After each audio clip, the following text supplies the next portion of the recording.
좋다. 자, 이거 한번 보세요. 취득세 이제, 그죠? 성계는 아시겠죠? 그죠?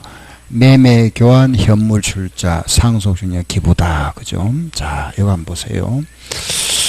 자, 이런 경우 있죠. 그죠? 만약에 내가 밭을 가지고 있다가 밭전자입니다. 그죠? 요거는 돼지. 돼지. 알죠? 요래 밭의 지목을 돼지로 변경했습니다. 변경. 밭의 지목을 대로 변경하고 보니까 이 밭은 원래 요 시가 표준액이 100원짜리였는데 요래 변경을 하고 나니까 요게 130원이 됐더라. 올랐죠. 그죠? 130원 됐더라. 요거 올란 거 있잖아. 그죠? 요거 30원만큼 요거 취득세 내세요 이 말입니다. 요거 알겠죠? 요걸 우리가 취득한 걸로 간주하겠답니다. 간주. 그래서 요게 지목 변경으로 인하여 금액이 증가됐다. 그죠? 요거 세금 내라 이겁니다. 그래서 요게 간주 취득이다. 의제 취득. 요게 지목 변경. 그죠? 또 하나가 종류 변경 뭐냐 하면은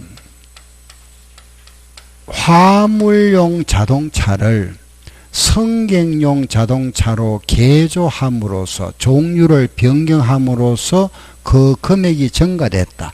이런 정축이나 지목 변경이나 종류 변경은 말하면은 그 증가액이 있으면은 요 증가된 금액을 취득으로 간주해서 여기에 대해서 세금을 부과하겠답니다. 증가액. 그 증가액을 취득으로 간주한다. 이걸 우리는 의제 취득이라 이랍니다. 의제, 간주 취득이다. 그래서 그럼 의제 취득에는 정축으로 인하여 증가된 부분, 지목 변경에 의해 증가된 부분, 종류 변경에 의해 증가된 부분이다. 그죠? 요게 의제 취득이다. 알겠죠? 취득. 자, 그 다음에 보세요. 자, 우리가 요 신축했다. 그죠? 건축물을 신축할 수 있잖아. 그죠? 건축물을 내가 하나 신축했다. 그 토지를 처음 우리 원시 취득할 수 있습니까? 땅을 만들 수 있습니까? 예? 어떻게 만들 수 있죠? 그렇죠. 매립이나 간척. 그죠? 보세요. 만약에 요런, 그죠? 여기에는 육지고 요거는 바다다. 육지와 바다라면은 요 바닷물을 요렇게 가다 버립니다. 뚝을 만들어 가지고. 그러고 나서 여기에다가 흙이나 모래를 버버리죠. 그죠? 요렇게 보면은 여기에 흙이나 모래로 요 채워버리면 여기 땅이 생기잖아. 요래 하는 걸 뭐라 하죠? 매립이라 하고. 이 가단 요 물을 빼버리죠. 그죠? 물을 뺐다. 물을 빼면은 또 땅이 생기죠. 요걸 우리는 간척이다. 이렇게 표현해요. 간척. 그래서 김포 뭐라 하죠? 매립지, 서산 간척지, 새만금 매립사업 하잖아. 그죠? 매립 간척. 토지도 우리가 만들 수 있다. 그죠? 요 땅을 매립 간척에 의하여 원시 취득할 수 있다. 매립 간척. 매립이나 간척에서 원시 취득할 수 있다. 그죠? 처음 토지를 조성할 수가 있고. 자, 요거 보세요. 또. 그럼 건축물은 신축, 토지는 매립 간척. 그죠? 차량을 만들었다. 만들 수 있죠? 뭐라 하죠? 차량 만드는 거? 제조. 차량 제조. 만들었다. 그죠? 제조. 제조예요. 제조. 기계도 뭐죠? 제조. 항공기, 비행기 만드는 걸 뭐라 할까요? 비행기 만드는 거. 조립했다 이랍니다. 조립. 비행기는 100% 제조가 안 된답니다. 일부는 수입해야 된답니다. 그 부속품 중에. 그래서 수입해서 그걸 조립한다 이래가 우리가 비행기 만드는 걸 조립했다 이래 표현합니다. 조립. 선박 만드는 걸 뭐라 하죠? 배 만드는 건 뭐라 합니까? 건조. 들어봤죠? 그죠? 건조. 배 만드는 걸 건조한다 이랍니다. 건조. 자, 다시.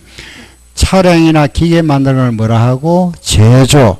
항공기를 처음 만드는 걸 조립. 선박 만드는 걸 건조. 최초잖아. 원시. 그죠? 또 광업권이나 어업권을 우리가 처음, 요거는 광업권, 어업권이라는 거는 허가받아야 되는 거잖아. 그죠? 허가. 요거는 허가사항입니다. 광업권, 어업권을 허가받는 걸 뭐라 하나 이라면은 출원이라 이렇게 표현합니다. 출원. 우리 말하면 정부청사 가서 출원했다. 출원에 의해서 허가받았다. 이 말입니다. 알겠죠? 광업권, 어업권을 처음으로 허가받는 거, 인가나 허가받는 걸 뭐라 한다? 출원. 이렇게 표현합니다. 출원. 알겠죠? 조금 생소하지만은 처음 한 번 하고 끝나는 게 아니라 또 할 거니까. 자, 다시 보세요. 건축물을 뭐 했다? 신축. 토지는 매립 간척. 차량기계는 제조. 항공기는 조립. 선박은 건조. 광어는 출원. 요거 점유. 주인 없는 땅, 건물을 내가 차지했다. 점유를 하고 나서 일정 시간이 지나면 내 거 되는 거, 그걸 무슨 취득? 시효. 그렇죠. 이게 원시 취득의 종류다. 원시. 조금 여러 가지죠. 그죠? 한번 읽어볼까요? 시작. 신축, 매립 간척, 제조, 조립, 건조, 출원, 시효. 그죠? 이게 원시 취득의 형태고, 하나 있습니다. 마지막에 하나. 요게 뭐냐? 과점주주. 과점주주. 이 사람은 주식을 가지고 있는데 그 주식을 50% 초과 소유한 자를 우리는 과점주주라 이랍니다. 다시 무슨 주주? 과점주주. 한 번 더 시작. 과점주주 50% 초과 소유자. 알겠죠? 일단 이따 말씀드릴게요. 자, 조금 많습니다. 그죠? 예, 오늘 뭐 여러분들 세법 처음 하면서 여기 뚝 들어오는 게 굉장히 좀 용어도 좀 생소하고 많죠. 그죠? 자, 이래 생각하면 되면 보세요. 우리가 중개업을 하게 되면은 취득세 내는 경우가 거의 이거밖에 없습니다. 거의 99%죠. 그죠? 매매. 샀을 때 취득세 내잖아. 그죠? 이거. 그런데 우리는 실무를 하는 게 아니고 취득세 법에 규정되어 있는 그 규정을 알아봐야 되잖아요. 시험에 대비해야 되니까. 그 취득하는 모양이 좀 다양하죠. 그죠? 이런 게 있다. 근데 실무에 가면은 거의 이거밖에 없습니다. 매매. 알겠죠? 매매인데, 아, 이런 것도 세금 내야 되는구나. 알겠죠? 그러면은 결과적으로 이런 게 원시가 된다. 그죠? 자, 한번 읽어봅시다. 시작. 신축, 매립 간척, 제조, 조립, 건조, 출원, 시효. 시작. 매매, 교환, 현물 출자, 상속, 정려, 기부. 요거는 뭐죠? 정축, 지목 변경, 종료 변경, 과점 주주. 아, 이런 모양이 있구나. 그러면은 이런 과세 대상물을, 그죠? 이 과세 대상물을 이렇게 취득했거나, 이렇게 취득했거나, 이렇게 취득했거나, 이런 여러 가지 모양으로 취득한 자, 그 취득한 자가 누구죠? 납세 의무자. 그렇죠, 그죠? 이 과세 대상물을 신축했거나 돈 주고 샀거나 정축했거나 또 등등 이런 모양으로 취득한 자는 세금 내야 된다. 그 말입니다. 세금 낸다. 아시겠죠? 세금 내는데, 그럼 세금을 내는데 그 얼마에 대한 세금을 내야 되느냐? 과세표준. 과세표준이 뭐냐? 취득한 물건의 가액이다. 그죠? 취득한 물건의 가액. 내가 만약에 상가를 하나 샀다. 상가. 그럼 과표 한번 보세요. 상가를 샀다. 그죠? 상가를 내가 10억 주고 샀습니다. 상가 건물을 10억 주고 샀으면은 요걸 신고하면 되잖아. 그죠? 신고. 내가 신고를 10억에 하고 세금 내면은 아무 문제 없죠. 그러면은 요 취득가액을 신고하세요.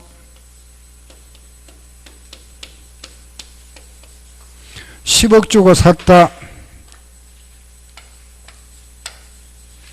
10억 주고 샀으면은 실제 10억에 취득했으면은 신고가액도 얼마를 해야 되죠? 10억 해야 되잖아. 그죠? 10억. 맞죠? 자, 제가 설명하고 이해를 하시면 됩니다. 내가 10억 주고 샀으면은 10억에 신고하면 문제가 끝나는 건데, 세금을 조금 적게 내기 위해 가지고 요걸 동그라미 하나 떼버립니다. 그죠? 이런 경우 있잖아. 그죠? 10억 주 1억에 샀다. 그럼 만약에 세금을 받아내는, 즉 세무서에서는 일일이 그 현장 조사를 해봐야 되잖아. 가서 그죠? 확인해야 되죠. 그럼 1억이 맞나 틀린지 모르잖아. 그죠? 그래서 우리 이제 이걸 정해놨습니다. 뭐냐 하면은 요거 최소 신고액, 적어도 여기까지는 신고하라 해놨습니다. 최소. 요걸 뭐라 하느냐, 말이 어렵습니다. 시가 표준액이라 말합니다. 따라하고 시작. 시가 표준액. 한 번 더 시작. 시가 표준액. 요거는 실거래가의 약 70% 정도로 정해놨습니다. 약 70%입니다. 시가 표준액. 알겠죠? 요 시가 표준액을 정해놨습니다. 지금 우리가 살고 있는 모든 주위의 모든 건물, 모든 땅에 대해서 다 정해놨습니다. 이게 옛날 우리가 처음 정할 때가 우리나라는 92년도에 정했습니다. 1992년도부터 시작해서 1996년에 모든 작업이 끝났습니다. 한 92년에 시작, 90년에 끝나고, 그럼 벌써 지금이 이제 2018년이니까 몇 년 전에 다 끝났죠? 약 몇 년 지났죠? 20년 넘었죠, 그죠? 이미 다 끝났습니다. 모든 물건에 대해서 이걸 다 정해놨습니다. 다 정해놨다. 알겠죠? 그럼 요 시가 표준액은 1년에 한 번 정합니다. 1년에 한 번. 매년 한 번씩. 요게 정한다. 알겠죠? 물건마다. 토지의 시가 표준액, 건물의 시가 표준액, 차량의 시가 표준액 전부 다 정합니다. 알겠죠?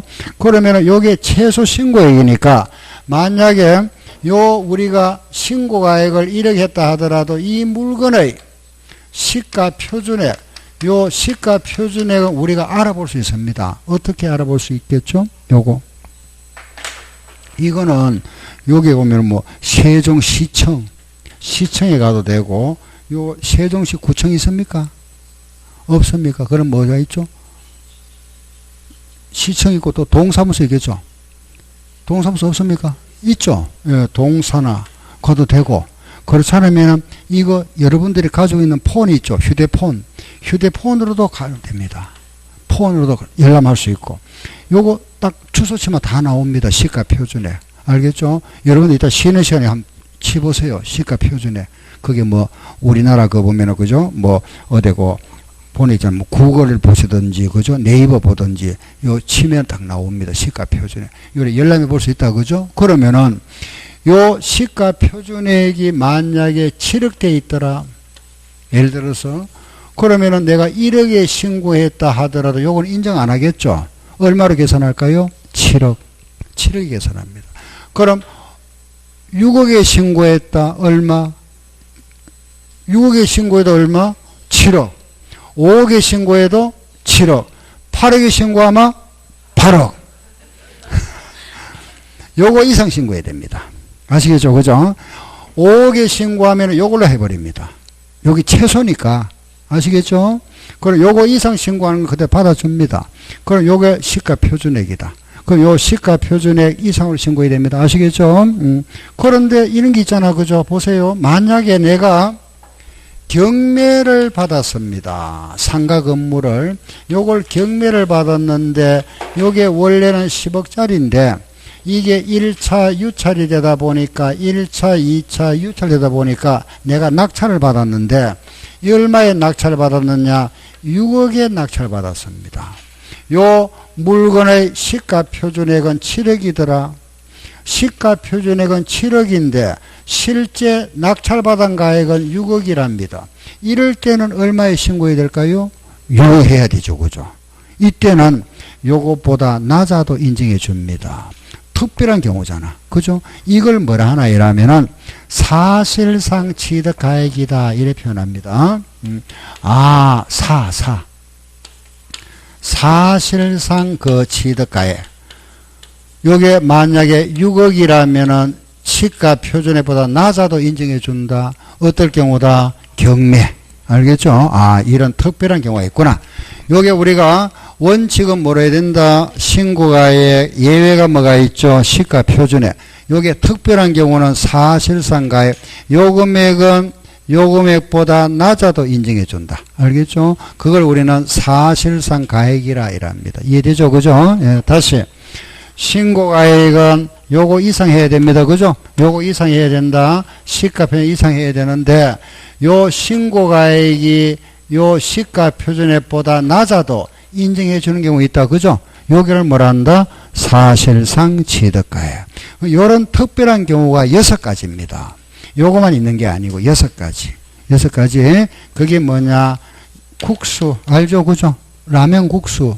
국수 파는데, 국수 공판장. 그리고 법. 요렇게 해가지고 시작.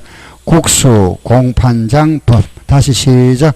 국수 공판장 법. 아, 사실상 그대로 인정해 준 게 있다. 그죠? 다시 뭐라 했죠? 국수 공판장 법. 국은 뭘까요? 국가로부터 취득했다. 수는 뭐냐? 수입. 외국으로부터 수입했다.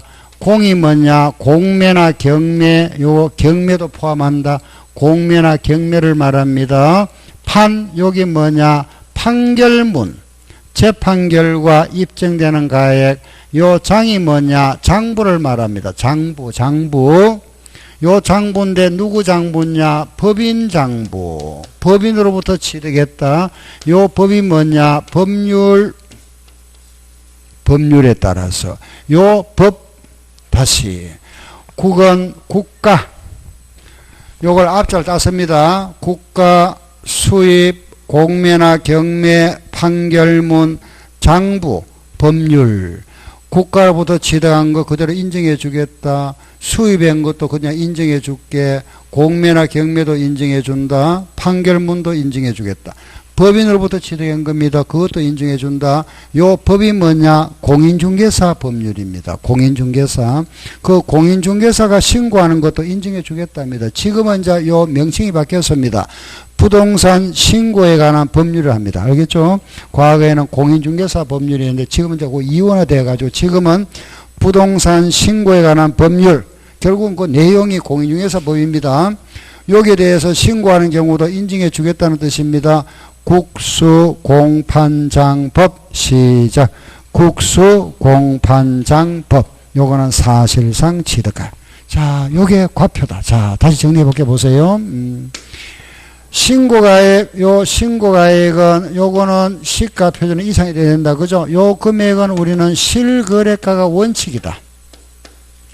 실제 거래가로 신고하세요. 요게 원칙인데, 요 시가 표준으로 하는 경우는 금액을 요거보다 낮추어 신고했다. 그죠? 그걸 우리는 이렇게 생각해요. 이렇게 미달 신고, 미달.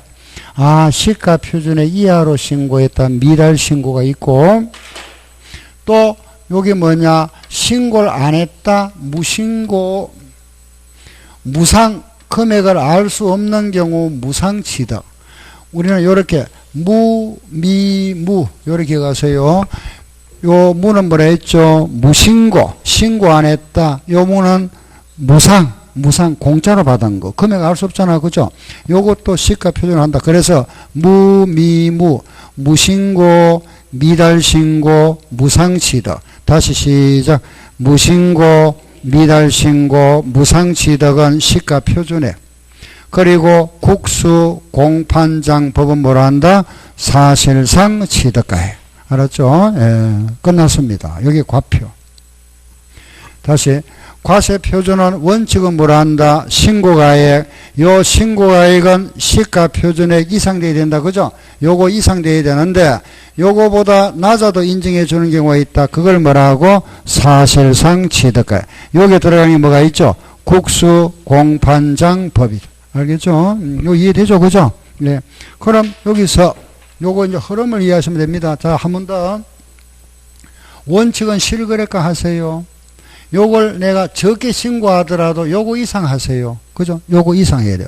요거 이상 해야 되는데 요거보다 낮아도 시가 표준액보다 낮은 경우에도 인정해 주는 경우가 있다. 그죠? 특별한 경우다. 요게 뭐죠? 국수공판장법. 알겠죠? 그런데 하나만 더. 요 판결문과 효력은 같지만은 판결문인데 여기서 제외되는 게 있습니다.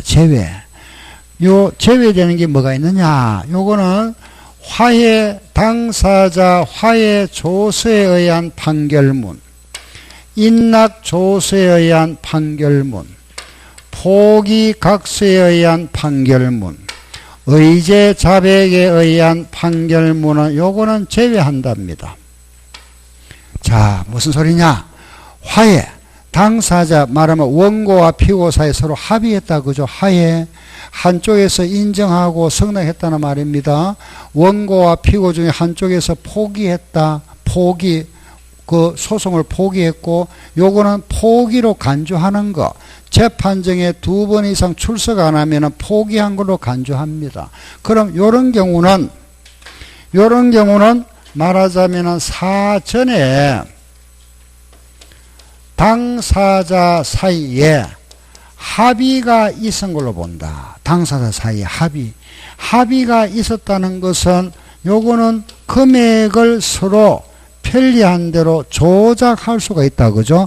조작 가능성이 있기 때문에 요거는 못 믿겠다. 요거는 믿을 수가 있는데 그대로 인정해 주겠는데 요거는 불신 못 믿겠다. 그래서 그럼 화해 인락 포기 의지자백이 나왔다. 요거는 제외한다는 거는 요거는 요런 경우는 요걸 안 해준다. 그죠? 그럼 뭘 해준다 말이죠? 그렇죠. 요걸 한단 말입니다. 시가 표준에. 아시죠? 자, 시작. 화해, 인락, 포기, 의지자백 요거는 요걸 안 해준다. 그죠? 제외. 일반적인 판결문은 사회상가에 그대로 인정해 주겠는데 화해에 의한 판결문, 인락에 의한 판결문, 포기에 의한 판결문, 의지자백에 의한 판결문은 제외. 이런 경우는 요걸로 한답니다. 시가 표준에. 그죠? 예. 끝났습니다. 요게 과세 표준. 내용은 복잡한 거 없잖아. 그죠? 이해할 수 있겠죠? 시험에 많이 나옵니다. 많이 나왔고. 알겠죠? 요걸 가지고, 자, 원칙은 다시 보자. 시작. 원칙은 뭐라 했죠? 신고가의 예외가 뭐다? 시가 표준의 특별한 경우가 사회상 취득가에. 알겠죠? 요거. 예. 뭐, 요거는 그만 이해하셨다. 그죠? 예. 자, 보세요. 요 신고가액은 요거는 뭐라 한다? 실거래가. 요걸 하는 경우는 뭐라 그랬죠? 무. 사회상 가액을 하는 경우는 국수공판장법. 요 판결문에서 제외되는 거 화해, 인락, 포기, 의지자백 제외. 요거는 뭐죠? 실거래가. 실거래가로 신고하세요. 요거는 뭐다? 무신고, 미달신고, 무상취득은 시가표준액, 국수, 공판장 법은 뭐다? 사실상 취득가액. 요 판결문에서 제외되는 거 화해, 인락, 포기, 의지자백. 요거는 제외. 이해하셨죠? 예. 자, 요거 이제 끝났습니다. 보세요. 우리가 이제 시험에 대비해서는 이리 알아야 되고, 이제 실무 잠깐 보세요. 내가 상가 건물 하나 샀습니다. 10억 주고 샀다. 요 상가 건물을 내가 10억 주고 샀는데 요 건물의 시가 표준을 알아보니까 7억이 돼 있더라. 7억. 알겠죠? 7억. 그래서 나는 세금을 좀 적게 내기 위해 가지고 신고를 7억 했습니다. 신고를 7억에 10억짜리 물건을 가지고 요걸 7억 했는데 시가 표준액이 7억이니까 나는 최소 신고했습니다. 7억에. 아셨죠? 그럼 3억만큼 세금 적게 냈죠. 3억만큼 취득세를 적게 냈습니다. 취득세는 4%입니다. 4%. 취득세 표준은 4%니까 3억에 4%니까 결과적으로 1200만 원만큼 내가 돈을 아꼈죠. 그렇잖아요. 맞죠? 그죠? 10억 세금 낼 걸 7억 냈으니까 7억 세금 냈으니까 3억에 대한 취득세 적게 냈잖아. 그게 4%니까 1200만 원 적게 냈습니다. 그렇죠? 그런데 이제 이걸 판다. 요 상가 건물 이제 양도합니다. 처분하는데 이게 값이 안 오르더라. 그냥 그대로 10억에 내가 팔게 됐다. 본전에 10억에 샀다가 10억에 팔았으면 이거는 양도 차익이 없죠. 세금이 없는데 얼마에 신고했죠? 7억 해놨잖아. 7억에. 그럼 세무서에서는 당신은 7억에 샀다가 얼마에 팔은 거죠? 10억에 팔았다 이 말입니다. 알겠죠? 얼마 남았죠? 3억 남았잖아. 그죠? 3억에 대해서 무슨 세 내야죠? 양도세 내야 됩니다. 양도세. 양도세가 38%입니다. 약 1억 내야 됩니다. 1억. 그럼 결과는 어떻게 되죠? 손해보죠? 요거 1200만 원 더 받다가 1억 물게 됐잖아. 그죠? 자, 그래서 이제 우리는 이제 이 시간 이후에는 취득세는 요걸로 신고해야 됩니다. 알겠죠? 이걸로 신고하면 절대 안 됩니다. 그 취득세 신고할 때는 가능하면은 이 금액은 올리는 게 좋죠. 나중에 팔 걸 생각해야 되니까. 그죠? 근데 올리고 싶어도 상대편에서 안 올려주죠. 그죠? 그대로 해야 되니까 실거래가로 신고하는 게 제일 좋습니다.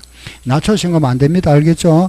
그래서 법에서 이렇게 좀, 그죠? 딱 강요를 안 하고 좀 편하게 해놨잖아. 그죠? 요거 이상만 하세요. 이래 유도해놨지만은 우리는 이걸로 하면 안 됩니다. 실거래가로 해야 됩니다. 아시죠? 왜냐? 나중에 팔 걸 생각해야 되잖아. 그래서 항상 이걸로 절대 신고하면 안 됩니다. 앞으로는 요걸 해야 됩니다. 알겠죠? 10억으로. 제가 한 몇 년, 조금 됐습니다만은, 실제 있었던 일입니다. 저기, 부산, 거기 이제 그 달맞이 고개, 거기인데, 그게 아마 그 원룸 상간모였던데 보니까 이게 10억짜리인데 그 당시에는 30%였습니다. 시가 표준액이. 그래, 이 사람은 5억에 신고했으니까 자기 나름대로는 굉장히 신고를 많이 한 거잖아. 그죠? 30%만 하면 될 걸 50% 했으니까. 그런데 2년 후에 보니까 집, 그죠? 뭐 장사가 영 안 돼서 팔려고 보니까 이 그대로 10억짜리입니다. 그럼 이때 5억에 대해서 이익 봤죠. 그죠? 만약에 4%라면 2천만 원 내가 세금을 적긴 했는데 5억에 샀다가 10억에 파는 경우가 돼버렸잖아요. 5억이 됐습니다. 그죠? 세금 40%. 얼마죠? 2억. 2억이 나와요. 2억. 2천만 원 적게 냈다가 2억 물게 됐습니다. 큰 낭패 같죠. 그죠? 그 저한테 찾아와서 이거 어떻게 해야 됩니까? 이러더라고. 그 요거 신고 새로 하면 안 됩니까? 안 됩니다. 함 신고했으면은, 방법 없습니다. 그죠? 그러면은 이제 보유할 때 뭐 수선비가 있었던가 이런 게 있으면은 조금, 필요경비, 그런 한 정빙자료 있으면 공개받고, 뭐, 걔 얼마 안 되죠. 그죠? 이런 게. 그래서 큰 낭비를 받는데 절대 여러분들 앞으로 일에 신고하면 안 됩니다. 알겠죠? 그러면은 가능하면은 최대한 우리가 할 수 있는 데까지는 이걸 올려야 됩니다. 취득가액을. 그럼, 자, 요거 보세요. 우리가 만약 아파트 하나 산다. 그죠? 샀을 때 내가 예를 들어서 1억짜리를 샀다. 1억짜리를 사면은 여기 취득세 내야 되죠. 그런데 요걸 사면서 만약에 중개수수료가 들어갔다. 만약에 100만원 들어갔습니다. 그죠? 1억짜리 사면서 수수료가 100만원 들어갔다. 그러면 취득세를 낼 때 요 1억에 대한 세금 요렇게 내면 되는지, 그렇지 않으면은 요 수수료를 여기 포함해서 1억 100만에 대하여 요렇게 세금 내는지 1번일까요? 2번일까요? 우리 1번인 줄 알고 있죠. 그죠? 2번입니다. 요런 수수료는 포함해서 신고하랍니다. 그래서 여기 보면은 취득가액이 있죠. 그죠? 요 취득가액에다가 취득시에 직접 소요된 그 비용이 있으면은 요런 비용들은 취득가액에 포함하세요. 법으로 딱 나와 있습니다. 요게 대표적인 비용이 뭐냐? 바로 이런 겁니다. 수수료. 알겠죠? 요게 몇 가지 있습니다. 수수료 또는 뭐 건설자금 이자라든가 할부이자와 연체료, 그리고 채무인수에 이따 우리 책 보면 잠깐 곧 나오니까 말씀드릴게요. 요런 비용을 포함할 비용이 있으면 이건 포함해야 되겠다. 그죠? 아, 이런 게 있구나. 그래서 취득가액은 그죠? 실거래가로 신고하되 요거는 시가 표준액 이상으로 해야 되고 요거보다 낮을 때는 요걸 한다. 시험에 대비해서는 요래 알아야 됩니다. 우리 실무 쪽에서는 요래 하셔야 되고 절대 이래 하면 안 됩니다. 알겠죠? 실거래가로 신고해야 된다. 요게 과세 표준.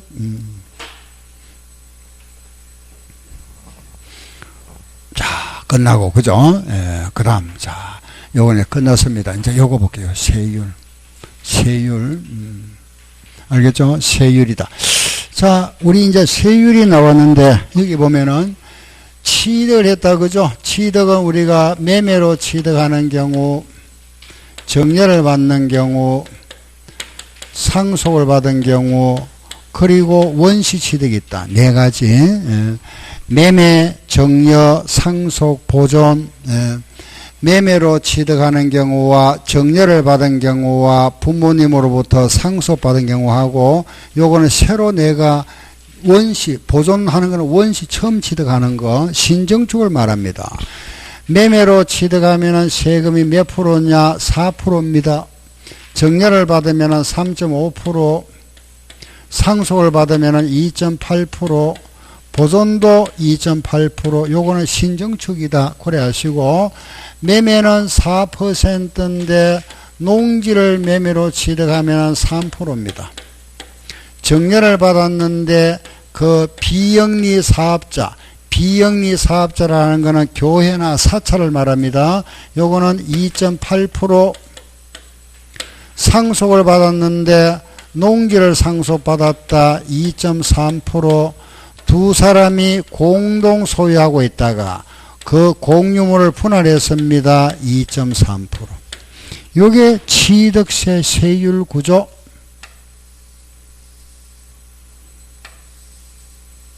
알겠죠? 여기 취득세. 매매, 정려, 상속, 보존. 요 보존은 원시. 뭐 대표로 신정축이다. 알겠죠? 농지는 3%, 비영리는 2.8, 농지를 상속받았다 2.8, 두 사람이 공유하고 있다가 분할하면 2.3입니다. 요게 작년 2017년도에는 시험에 안 나왔고 2016년도부터 해서 2012년도부터 해서 5년간 매년 시험에 나왔습니다. 요게 한 문제씩. 매매는 4%, 농지는 3%, 정려를 받으면 3.5, 알겠죠? 그 정려받은 사람이 비영리, 영리 목적이 아니다. 교회나 사찰이 받으면 2.8, 상속으로 취득하면 2.8, 농지를 상속받으면 2.3, 보존등기 신정축이다. 그래 보시면 원시 취득 2.8, 공유물 분할은 2.3. 여기서 농지라 하면 전, 답, 과수원, 목장까지를 말합니다. 알겠죠? 예.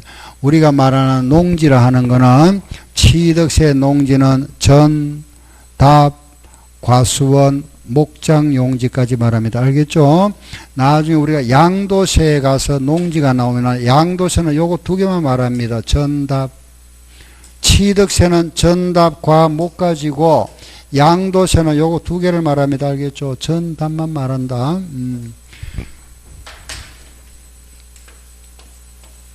매매는 4%죠. 4%입니다. 그죠? 매매. 우리가 돈 주고 사면은 4%인데, 예. 주택이 있죠. 주택. 단독이나 공동, 아파트 같은 거 있죠. 그죠? 주택을 사면은 세금을 조금 감면해 줍니다. 주택 거래를 활성화하기 위해서 정부 시책입니다. 요 주택의 가액이, 요 주택 값이 6억 이하. 6억 이하면은 세금 1%, 취득세는 1%입니다. 1%. 요 주택의 가액이 6억을 초과하고 9억 이하. 9억 이하는 2%, 주택의 가액이 9억을 넘었다. 9억을 초과하면 세금이 취득세가 3%입니다. 요 주택만 그렇습니다. 주택을 매매로 취득하는 경우만. 알겠죠? 주택을 정려받으면 그냥 그대로입니다. 3.5. 주택을 상속받으면 2.8. 요 경우. 알았죠? 주택을 매매, 분양을 받거나 타인으로부터 취득했다. 6억 이하 주택은 세금이 1%입니다. 알았죠? 9억 이하는 2%입니다. 9억을 초과하면 3%. 그럼 원래는 이게 4%인데 몇 프로 면제받았죠? 3% 면제받았잖아. 요거는 몇 프로? 2%. 요거는 1% 면제받았다. 그죠? 요게 표준세율, 요거는 이제 감면받은 겁니다. 알겠죠? 요 주택거래는, 요렇게 하는구나. 6억 이하는 세금 1%다. 알았죠? 9억 이하는 2%, 9억을 초과하면 3%. 요게 취득세 표준세율, 세율. 알았죠? 자, 다시 매매는 몇 프로죠? 4%.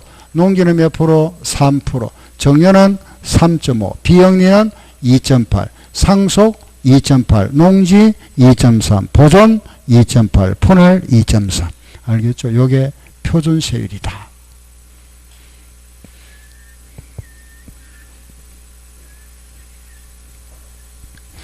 자, 이제 요걸 우리는 취득세 표준세율이라 한다. 요게 표준세율이다. 그죠? 여기에 지방자치단체장은 플러스 마이너스 50% 할 수 있다. 한다가 아니고 할 수 있답니다. 할 수 있다. 예. 이걸 우리는 앞으로 뭐라 부르느냐? 탄력세율이라 요래 부릅니다. 탄력세율. 이 표준세율에서 말하자면은 이 세종시에서, 그죠? 여기 매매, 매매는 원래 4%잖아. 그죠? 여기에다가 세종시 의회에서 결정만 하면은 플러스 50도 할 수가 있고 마이너스 50도 할 수 있답니다. 무슨 말 알겠죠? 그러면 여기에 50이 얼마죠? 2%잖아. 그 여기에서 2% 낮아지면 얼마? 최하 2에서 최대 얼마? 6%까지.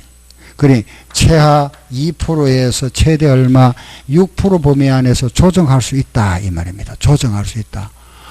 이런 걸 이제 50% 범위 안에서 플러스 마이너스 할 수 있다. 그런데 우리나라에서 요거 한 적이 한 번도 없습니다. 그냥 할 수 있다 되어 있습니다. 알겠죠? 왜냐하면은 마이너스 50 해버리면은 세수가 줄어들잖아. 그죠? 예.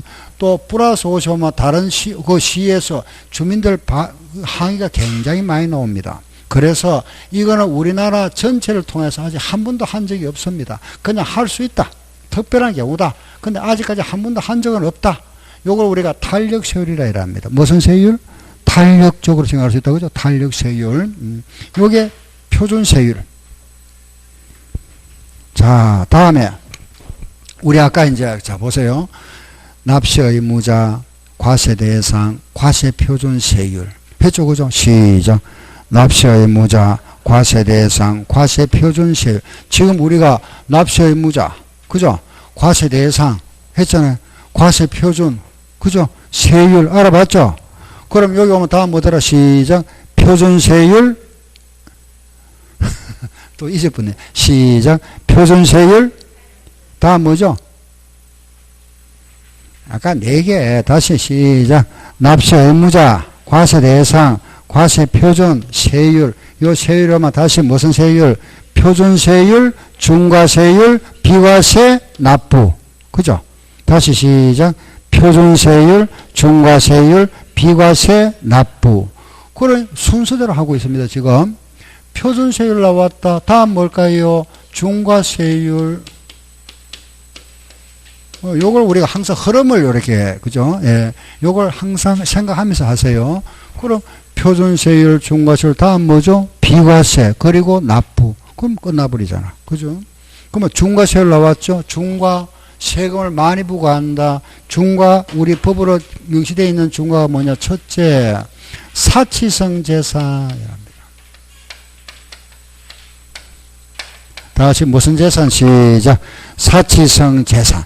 우리 이제 처대로 제가 말씀드리지만은 처음 공부하시니까 용어가 조금 낯선 용어들이 많이 나옵니다. 그죠? 이런 말 잘 안 쓰잖아. 그죠? 예. 그 이거는 자꾸 이제 다른 거 없습니다. 그죠? 몇 번 이렇게 반복하다 보면 익숙해집니다. 예. 어차피 여러분들이 이제 몇 번 또 반복해야 되니까, 그죠? 뭐, 용어, 생소한 용어를 자꾸 반복하시면 되고, 이런 우리가 이제 과정 말씀드리겠지만은, 우리 과정은 항상 요게 2달에 끝납니다. 세법 같은 경우는 공시법하고 격주를 합니다. 계속 하는 게 아니고. 그래서 한 주는 오늘 이제 세법, 다음 주는 공시. 그죠? 그러면 이제 두 달에 몇 번 들어오죠? 세법이 4번입니다. 4번. 공시 4번 하고. 요래 가지고 딱 한 과정이 끝나고. 그리고 또 3, 4월에 다시 또 시작하잖아. 그죠? 요렇게. 그 2달 과정으로 계속 진행됩니다. 이렇게. 그 계속 또 여기 또 반복하게 됩니다. 반복. 그럼 중과세율하는 거는 사치성 재산이 있다. 그죠? 우리 세법에서 말하는 사치성 재산이 뭐냐? 별꼴 오선주. 시작. 별꼴 오선주. 다시 시작. 별꼴 오선주. 별이 뭘까요? 별장. 골은 골프장. 오는 오락장. 오락장. 고급 오락장. 고급 선박, 고급 주택 말한다. 아, 별꼴 오선주. 별꼴이다. 그죠? 별꼴 오선주. 요렇게 가세요. 별은 뭐라 했죠? 별장. 골은 골프장. 오는 오락장. 오락장을 말합니다. 여기 오락장이 카지노. 강원도 카지노 같은 거. 요거는 선박. 요거는 주택. 오락장, 선박, 주택 위에는 요거는 전부 다 고급이 붙습니다. 고급. 고급 오락장, 고급 선박, 고급 주택. 이런 식으로. 시작. 별장, 골프장, 고급 오락장, 고급 선박, 고급 주택. 요걸 사치성 재산. 그럼 요런 경우를 우리는 중과세한다. 중과세 하는데 요런 경우는 그 표준세율에다가 8%를 추징한다. 8%. 그럼 만약에 별장을 내가 하나 돈 주고 샀다. 매매로 샀다. 매매로 사면 여기에다가 8%. 몇 프로? 12%. 별장을 정려받았다. 얼마? 11.5%. 별장을 상속받았다. 10.8%. 별장을 신축했다. 10.8%. 여기에다가 8% 추징한다. 그게 사치성 재산입니다. 아시죠? 표준의 8%. 굉장히 세금 많죠. 그죠? 8%를 추징한답니다. 두 번째. 요 두 번째는 수도권, 서울 쪽입니다. 수도권에는 인구가 너무 밀집되어 있다. 그죠? 그래서 수도권에다가 공장을 신설하거나 정설하지 마세요. 신정설하지 마세요. 또 하나는 요 수도권에다가 법인, 주식회사 있죠. 법인도 설립하지 마세요. 이사 오지 마세요. 전입하지 마세요. 이게 중과 규정입니다. 수도권에 공장을 신정설했다. 그죠? 신정설하면 이거 중과하겠답니다. 이거는 표준에다가 이거는 4%를 추징한다. 4%. 요거는 8%, 요거는 4%입니다. 수도권에 법인 설립 전입이 있죠. 이거는 조금 복잡습니다. 요거는 표준에서 마이너스 4%, 플러스 4가 아니고 마이너스 4%. 요거 플러스가 아니고 마이너스입니다. 그죠? 마이너스 4인데 이 사이에 곱하기 3배 노래하겠답니다. 표준에다가 3을 곱해가지고 4를 뺀다. 알겠죠? 표준에다가 곱하기 3배 마이너스 4%. 시험에 나온 적은 없습니다. 아직까지 한 번도. 요게 우리가 이제 법이 두 개가 통합되면서 이게 하나 새로 생겼습니다. 뭐냐 하면은 원래는 취득세하고 요 등록세가 있었는데 요 등록세가 뭐냐 하면은 등기하는 거잖아. 그죠? 등기를 하는 이유는 소유권을 취득하는 경우하고 내 권리만 등기하는 경우 두 가지가 있습니다. 그 쉽게 말하면은 매매. 요거는 돈 주고 산 거 내 거. 전세권 이건 내 거 아니잖아. 그죠? 전세 부분만 등기하는 거. 매매 요거는 내 거, 100% 내 거 되는 거고 요거는 일부만 내가 사용할 수 있는 권리잖아. 그죠? 전세. 그런데 요 부분이 여기에 들어갔습니다.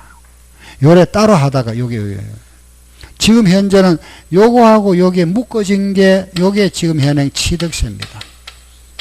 요게 들어왔죠. 그죠? 요게. 원래는 요게 등록세 있던 게. 요 부분이 이제 따로 떨어졌죠. 그죠? 요게 이제 등록세인데 요 부분이 범위가 좁다 보니까 등록에다가 건설의 면허 있죠. 건설의 면허를 묶어서 이렇게 등록 면허세라 이랍니다. 이 부분은 우리 시험 대상 아닙니다. 우리는 이 부분만 하면 되고, 그래서 취득세 요래 두 개가 묶였는데 요게 2011년에 열되었습니다. 그러면은 원래는 취득세와 등록세 있을 때 이 취득세는 1번과 2번이었고 등록세가 1번과 3번이었습니다. 원래 취득세 중과세는 1번과 2번이었고 원래 등록세는 1번과 3번이었거든요. 요게 통합돼 버렸잖아. 두 개가 요게 통합되다 보니까 요렇게 하니까 세금이 딱 맞더라. 그래 요렇게 만드는 겁니다. 다른 의도 있는 게 아니고 그래 표준 곱하기 몇 배? 3배 마이너스 4%. 아 요래 하는구나. 시험에 나온 적 없습니다. 자 그 다음 보세요. 그럼 표준세율과 중과세율 다음 뭐더라? 그렇죠. 비과세. 과세 안 한다 그죠? 비과세. 자 그냥 비과세는 종류만 이해하시면 됩니다. 첫째 보세요. 과세는 첫째 국가기관이 취득했다. 국가기관이 취득한 거 이거 과세 안 합니다. 그죠? 국가가 취득했답니다. 국가가 취득한 거는 우리 국민들의 어떤 그죠? 어떤 그죠? 공공복리를 위해서 취득한 겁니다. 그래서 과세 안 하겠다. 두 번째 임시건물 같은 거 과세 안 합니다. 임시건물 하면은 1년 내에 철거하게 되는 거 1년을 초과하지 않은 겁니다. 1년 내에 말하면은 대표적인 게 아파트 모델하우스 이런 거 아파트 모델하우스 같은 거 이런 거는 과세 안 하겠다. 세 번째는 부탁받은 거 신탁재산 잠깐 부탁받은 내가 맡아난 거예요. 맡은 거 그죠? 내가 요거는 샀는 거 아니잖아. 그죠? 내가 잠깐 맡아 있는 겁니다. 신탁 갑이라는 사람으로부터 어리 재산을 부탁받았습니다. 신탁이라는 거는 믿을 신자, 믿고 맡겠다 이런 뜻입니다. 갑이 을한테 맡겼습니다. 맡기고 이 사람은 누구라 하죠? 위탁자, 그죠? 이 사람이 누구죠? 수탁자잖아, 그죠? 문제는 뭐냐 하면은 갑이 을한테 재산 관리를 맡겼는데 맡기면서 그 소유권 등기를 넘겨주는 겁니다. 등기 소유권을 넘겨주는 경우. 그럼 갑이 을한테 소유권을 넘겨줬다는 거는 갑이 을한테 우리 제3자 입장에서 봤을 때 이 사람이 팔았는 거나 마찬가지잖아. 그죠? 소유권을 넘겨줬으니까. 근데 이때 소유권을 넘겨줬지만은 등기 원인이 신탁에 의한 등기를 합니다. 등기 원인 있죠. 그죠? 그랬을 때 세무서에서 보면 아하 요거는 신탁 등기를 했구나. 소유권이 넘어갔지만은 잠깐 맡겨놨구나. 이 사람한테는 양도세 과세 안 하고 이 사람한테는 취득세 과세 안 하겠답니다. 잠깐 맡았잖아. 그죠? 내가 잠깐 맡아 있는 거는 과세 안 하겠다. 여기 바로 신탁재산. 아시겠죠? 잠깐 맡아 있다. 네 번째 환매권 행사로 인한 취득이다. 요거는 환매권 행사라 이랍니다. 그리고 다섯 번째 개수 이거 과세 안 하겠다. 요거 5개. 요게 우리가 취득세 비과세. 국가가 취득했다. 임시건물 취득. 신탁재산을 취득했다. 환매권 행사로 인한 취득이다. 개수가 나왔죠. 그죠? 요모 잠깐 볼게요. 환매. 우리가 차를 갈아타는 걸 뭐라 하죠? 예? 환승하죠. 그죠? 환승. 환승이 무슨 말이죠? 다시 성차했다. 그죠? 환승이란 다시 성차. 환승. 그럼 저기 보면 환매이잖아. 환매. 다시. 뭐한 거? 매매. 다시 매매한 거. 알겠죠? 그걸 환매라 이랍니다. 이거 들어봤습니까? 환지 들어봤죠? 환지. 지는 땅. 다시 받은 땅. 돌려받은 땅을 환지라 이랍니다. 환지. 알겠죠? 환지. 요거는 뭐라고? 환매, 환성, 환지. 나오면 환은 다시. 환매라는 거는 다시 매매한 거. 그럼 뭐냐? 요 내 땅이 있습니다. 그죠? 내 땅이 있는데 요 땅이 도로가 났습니다. 이렇게. 도로가 나서 땅이 들어갔다. 그죠? 땅이 들어갔습니다. 수용됐죠. 그죠? 요 땅이 수용됐잖아. 그 소유권이 넘어갔습니다. 그죠? 땅이 도로가 났으니까. 그런데 요게 도시 개발이 지연되다가 요게 변경이 됐답니다. 이렇게. 도로가 이렇게 나게 됐답니다. 그럼 요 땅을 원 소유자가 다시 취득할 수 있죠. 그죠? 원 주인이 다시 취득하잖아. 그죠? 요걸 소유권이 넘어갔다가 다시 소유권을 넘겨받으면은 우리 법에 따라서는 요거 세금 내야 되죠. 요 세금 뭐 하겠다? 비과세 주겠다. 요게 환매권 행사를 하는 겁니다. 되돌려 받는 거, 다시 취득하는 거, 요런 거는 과세 안 하겠다. 요걸 환매라 이랍니다. 알겠죠? 소유권이 넘어갔다가 다시 돌아왔잖아. 요거 세금 과세 안 하겠답니다. 뭐라 한다? 환매권 행사. 아시겠죠? 그 다음에는 요 개수 나왔잖아. 그죠? 개수 하면은 요거는 고칠 개자입니다. 쉽게 생각하세요. 수리. 개수하면 수리. 알겠죠? 개수리. 개자 빼버리고 수리. 수선하는 거. 요런 수선인데 아파트, 공동주택. 아파트에 수선하는 거. 이런 거는 과세 안 하겠답니다. 공동주택. 알겠죠? 그래서 비과세는 5개다. 자, 시작. 국가, 임시, 신탁, 환매, 개수. 다시 시작. 국가, 임시, 신탁, 환매, 개수. 요거 비과세. 알았죠? 과세 안 한다.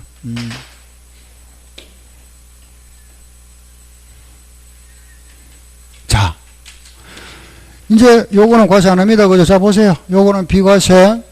그럼 표준세율과 중과세율은 요거는 세금 내야 된다.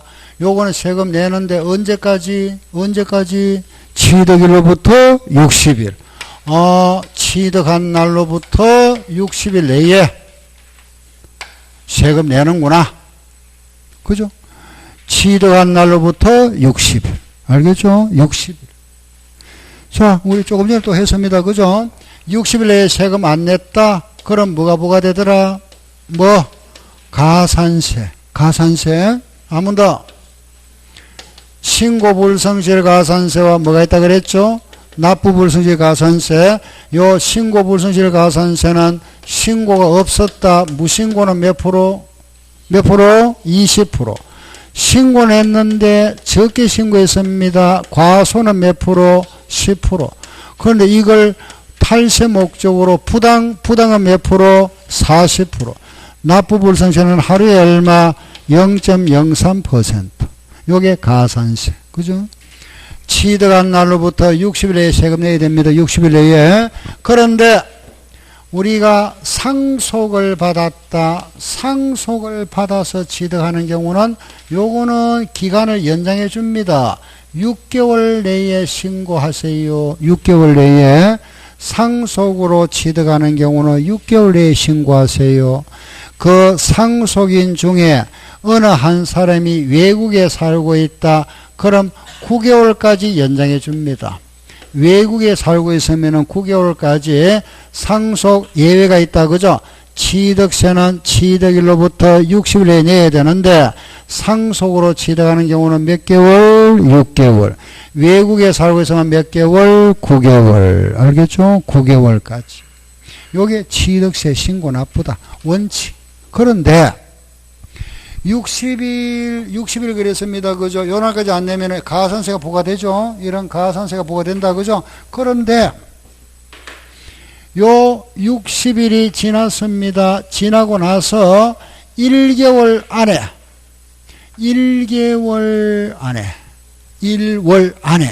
요 사이에 자진 요 사이에 신고 납부하면은 50% 감면해 주겠답니다. 50%를 면제해 주겠다. 감면. 요걸 50% 감면해 준답니다. 요거 50%, 요거는 아니고, 요것만 50% 감면해 준다. 다시, 요 법정 신고 기한이 60일입니다. 그죠? 요 60일을 법정 신고 기한이랍니다. 요 날이 지나고 1개월 안에 요걸 우리가 법정 신고 기한이 지났다. 그죠? 요걸 기한 후 신고라 이랍니다. 알겠죠? 요 날이 지나고 나서 1개월 사이에 여기에 신고하면은 50% 감면해 준다. 50%, 요 50%가 뭐냐? 무신고 가산세 요거 50%. 그럼 몇 프로? 10%. 요거 지나면 몇 프로? 20%. 요거 이제 자진신고를 유도하기 위한 거죠. 그죠? 그래서 자진신고 해주마. 50% 감면해 줄게 해놨습니다. 알겠죠? 요거 50% 감면. 아, 요런 규정이 하나 더 있구나. 알았죠? 요거 취득세 신고 납부. 요게 핵심. 신고 납부 했다. 그죠? 이제 끝났네. 그죠? 끝났습니다. 취득세입니다. 예. 알겠습니까? 자, 다시 보세요. 조금 이제 좀 죽어야 되잖아. 그죠? 아직까지 좀 남았습니다만. 자, 부동산, 과세대상 이런 게 있다. 그죠? 이런 과세대상물을 이런 모양으로 취득한 자, 그 사람이 누구죠? 납세의무자. 그죠? 이 납세의무자가 요렇게 계산한 과세 표준을 세율은 요래 법으로 정해놨습니다. 그죠? 매매로 취득하면은 4%, 정려를 받았을 때는 3.5, 상속을 받으면 2.8입니다. 요거 잠깐, 어떤 분은 요거 조금 헷갈려 하시는 분이 있어서 제가 말씀드릴게요. 정려를 받으면은 정려세인데 왜 취득세냐? 상속을 받으면은 상속세인데 왜 취득세냐? 요런 의문점이 생기잖아. 그죠? 요걸 제가 잠깐 말씀드리는 게, 요런 겁니다. 보세요. 만약에 우리가 이제 있잖아. 그죠? 아버지가 있고, 엄마가 있고, 이제 여기 어른들이 있다. 그죠? 그리고 이제 아들, 딸이 있다. 그죠? 이렇게 있죠. 그런데 이 아버지가 만약에 돌아갔습니다. 돌아가실 때 아버지가 건물 5억, 땅을 5억 남기고, 그죠? 또 현금도 5억이 있다. 그리고 주식도 5억.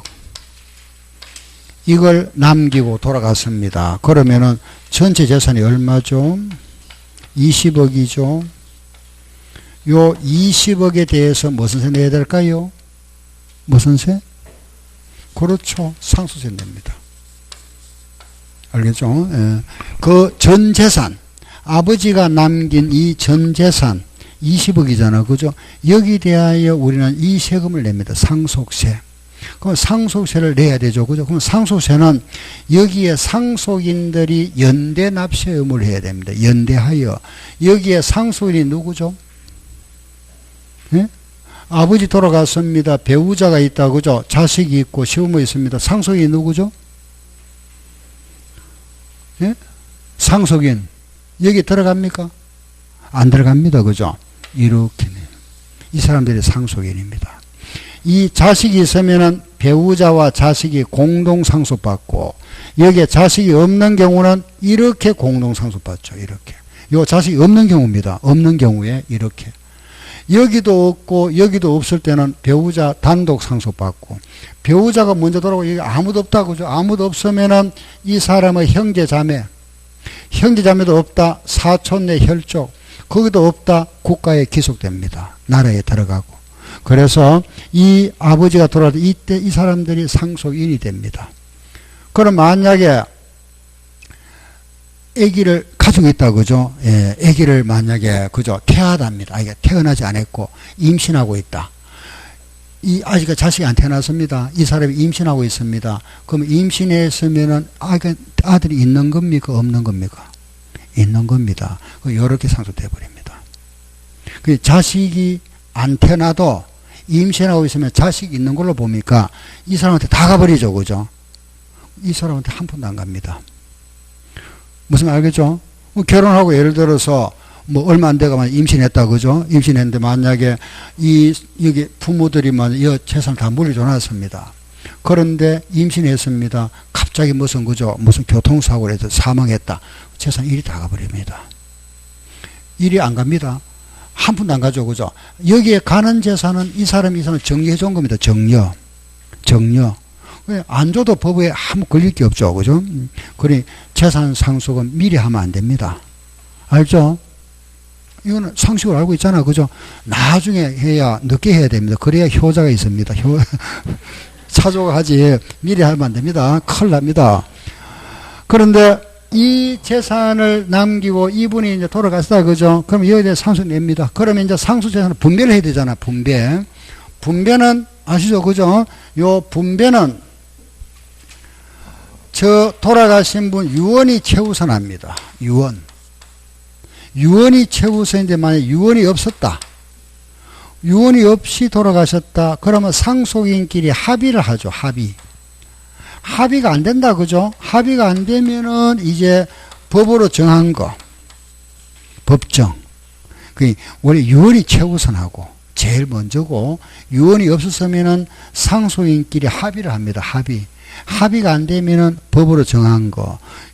만약에 이것도 없었다. 이것도 없었다. 그럼 요걸로 합니다. 법정 상속은 알고 있죠. 그죠? 얼마죠? 자식이 얼마? 1, 1, 1, 1.5. 알죠? 그죠? 요렇게. 배우자는 1.5 비율로 가져가고 똑같습니다. 그죠? 1, 1, 1, 1.5. 만약에 재산이 4억 5천만 원이면은 1억, 1억, 1억, 1억 5천. 알겠죠? 예. 그래서 이제 이렇게 가져가는데, 이제 여기에는 이제 우리가 합의했다고 봅시다. 합의해서 이래 가져갑니다. 알겠죠? 미안합니다. 요거는 만약에 배우자, 이 엄마는 집을 가져가기로 했고, 첫째 아들은 현금을 가져가고, 딸은 땅을 가져가기로 했고, 요 둘째 아들, 둘째 아들은 주식을 가져가기로 했다. 그 배우자는 요 집을 가져가고, 아들은 현금을 가져가고, 딸은 땅을 가져가고, 둘째 아들은 주식 가져가기로 했습니다. 이걸 재산을 분배했다. 그죠? 엄마는 건물을 가져가잖아. 그죠? 건물은 저기에 과세 대상에 건축물 있죠? 엄마는 무슨 세 내야 될까요? 취득세 내야 됩니다. 취득세 또 내고, 아들은 현금은 저기 없잖아. 없으니까 취득세는 안 냅니다. 이 사람은 땅, 토지는 저기 있죠. 그죠? 무슨 세 내야 되죠? 취득세 내야 되고, 이 아들도 세금 안 내죠. 여기는 취득세가 없습니다. 이 사람들은 취득세 내야 됩니다. 그러면은 이 전체 재산에 대해서는 무슨 세를 내야 되죠?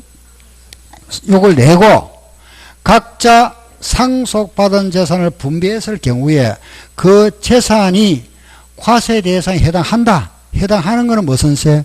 취득세 내고, 요거는 취득세 안 냅니다. 요거는 이중과세 아닙니다. 알겠죠? 그러면은 상속세와 취득세 관계 알겠죠? 그죠?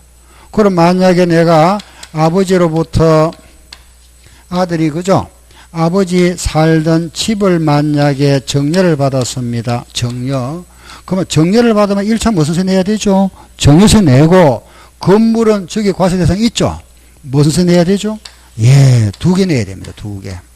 이거는 이중과세 아닙니다. 알겠죠? 정려세도 내고, 요것도 내야 됩니다. 알았죠? 만약에 아버지로부터 집을 상속받았다. 당연히 무슨 세 내고, 상속세 내고, 또 무슨 세? 취득세 내야 되죠. 알겠죠? 예. 그럼 만약에 아버지로부터 현금을 받았다면 현금은 요거는 내야 되잖아. 요거는 안 내고. 알겠죠? 이제 아시겠죠? 그죠? 요 관계를. 그래서 요거는 정려를 받아서 취득한 경우, 상속을 받아서 취득한 경우다. 그런 말입니다.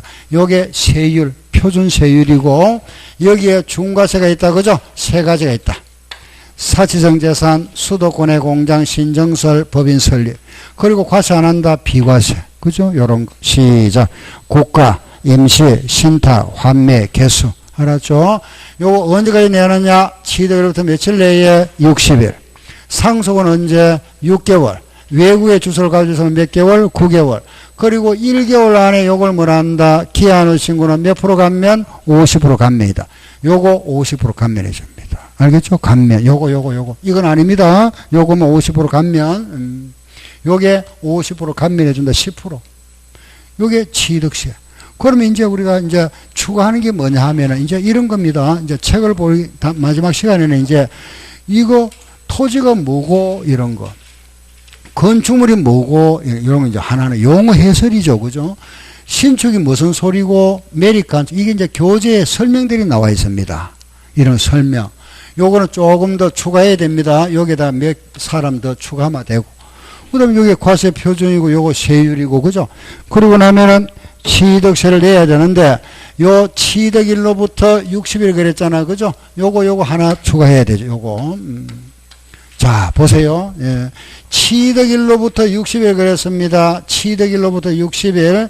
그 취득의 모양이 좀 다양하다. 그죠?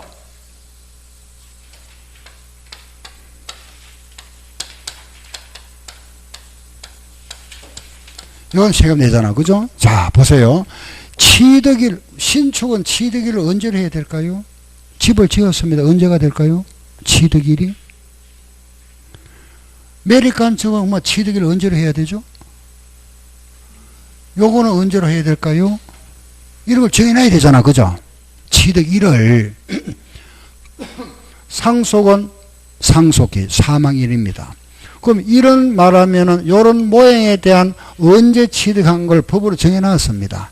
요걸 정해놔야 요 날부터 60일 요게 나오잖아. 그죠? 그래서 요걸 정해놓은 겁니다. 자, 한번 그냥 들어보세요. 책 이따 볼 거니까.